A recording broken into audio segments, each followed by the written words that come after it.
यह तस्वीरें हैं वृंदावन की, जहाँ पर भारतीय लोकतंत्र और अध्यात्म का अद्भुत मिलन देखने को मिलता है। एक तरफ कुर्सी पर बैठी है राष्ट्रपति द्रौपदी मुर्मू, तो दूसरी तरफ बैठे हैं संत प्रेमानंद जी महाराज, जिनसे मुलाकात करने राष्ट्रपति खुद पहुंची। तो ऐसा लगा मानो योगी की वो बात सच हो रही है, जब उन्होंने कहा था कि राष्ट्र ही सनातन है और सनातन ही राष्ट्र है। भारत का राष्ट्रीय धर्म सनातन है, वरना कांग्रेस राज में तो संतों पर गोलियां भी चली।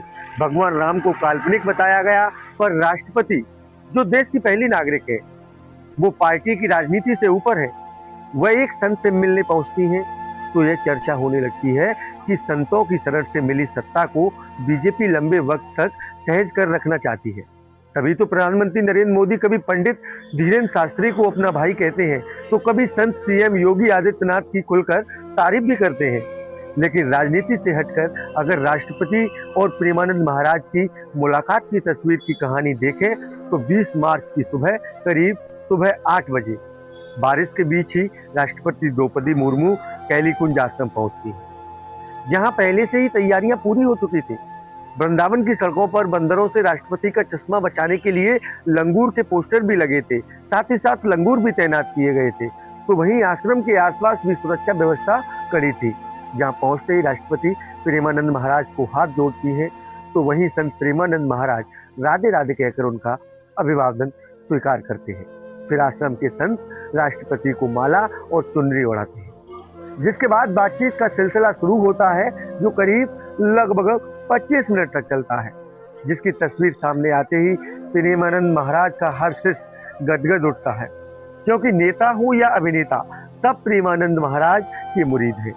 चाहे महान क्रिकेटर विराट कोहली और अनुष्का शर्मा की जोड़ी हो या आशुतोष राणा जैसे अभिनेता, सब प्रेमानंद के आगे हाथ जोड़ते हैं। अनुराग ठाकुर से लेकर रेसलर ग्रेट खरी तक प्रेमानंद महाराज के भक्त हैं। एक रेसलर रिंकू सिंह तो ऐसे हैं जिन्होंने विदेशों में रेसलिंग छोड़कर प्रेमानंद महाराज के चरणों में खुद को समर्पित कर दिया, जबकि प्रेमानंद महाराज खुद कहते हैं, मेरे आशीर्वाद देने से कुछ नहीं होगा, बस कर्म करो, नाम जप करो, भगवान खुद कृपा करेंगे। उनकी यही सादगी हर किसी को प्रभावित करती है, अपनी ओर आकर्षित करती है। यहाँ तक कि राष्ट्रपति भी दिल्ली से उनसे मुलाकात करने पहुंच जाती है। इनकी बातचीत के दौरान कोई भी बाहरी व्यक्ति वहां पर मौजूद नहीं होता। अंदर क्या बात हुई, पूरी जानकारी तो बाहर सामने नहीं आई, लेकिन यह जरूर पता चला कि चर्चा के दौरान राष्ट्रपति भाव विभोर नजर होती हुई जरूर आई। प्रेमानंद महाराज ने आम भक्तों की तरह उन्हें भी आध्यात्मिक जीवन से जुड़े कई उपदेश दिए, जिन्हें यह हाथ जोड़कर एकदम सादगी के भाव के साथ सुनती नजर आई।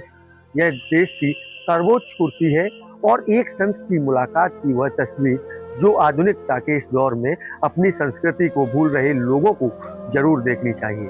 राष्ट्रपति जब यहाँ पर पहुंचती हैं, तो वह अकेले नहीं थी, बल्कि राष्ट्रपति द्रौपदी मुर्मू के साथ उनकी बेटी इति मुर्मू, दामाद गणेश बेहम ब्रह्म, दोनों नातिन आदिश्री और नित्याश्री आश्रम में मौजूद होती है। यह शायद पहला मौका था जब कैलीकुंज आश्रम में राष्ट्रपति और उनके परिवार के लिए कुर्सियां लगाई गई थी। राष्ट्रपति ने प्रेमानंद जी महाराज को जन्मदिन की बधाई भी दी। दरअसल चैत्र नवरात्रि के पहले दिन, यानी कि हिंदू नव वर्ष के मौके पर उनका जन्मदिन होता है। वैसे तो उनकी डेट ऑफ बर्थ 30 मार्च 1969 बताई जाती है, लेकिन चैत्र नवरात्रि से पहले ही चैत्र नवरात्रि के दिन प्रेमानंद महाराज जी जन्मदिन मनाते हैं, जिसे लेकर उनके आश्रम में खास तैयारियां की गई होती है। कलाकारों ने राधे कृष्ण का रूप धारण कर सुंदर नृत्य किया, तो वहीं प्रेमानंद महाराज ने अपने गुरु से भी मुलाकात की, जहां वह भाव विभोर नजर आए। आज प्रेमानंद महाराज की प्रसिद्धि घर घर तक है। सोशल मीडिया पर देखें तो एक चैनल है भजन मार्ग, जहां पर भजन मार्ग पर 16 मिलियन सब्सक्राइबर हैं और इनके इंस्टाग्राम पर तकरीबन 4 करोड़ फॉलोवर्स। इनके रील पर कई मिलियंस व्यूज आते हैं। सोशल मीडिया पर करीब 10 करोड़ लोग इन्हें फॉलो करते हैं। 20 से 30 साल के युवा इन्हें सबसे ज्यादा सुन रहे हैं, क्योंकि यह शास्त्रों से ज्यादा जीवन की सीख के बारे में हम लोगों को बताते हैं।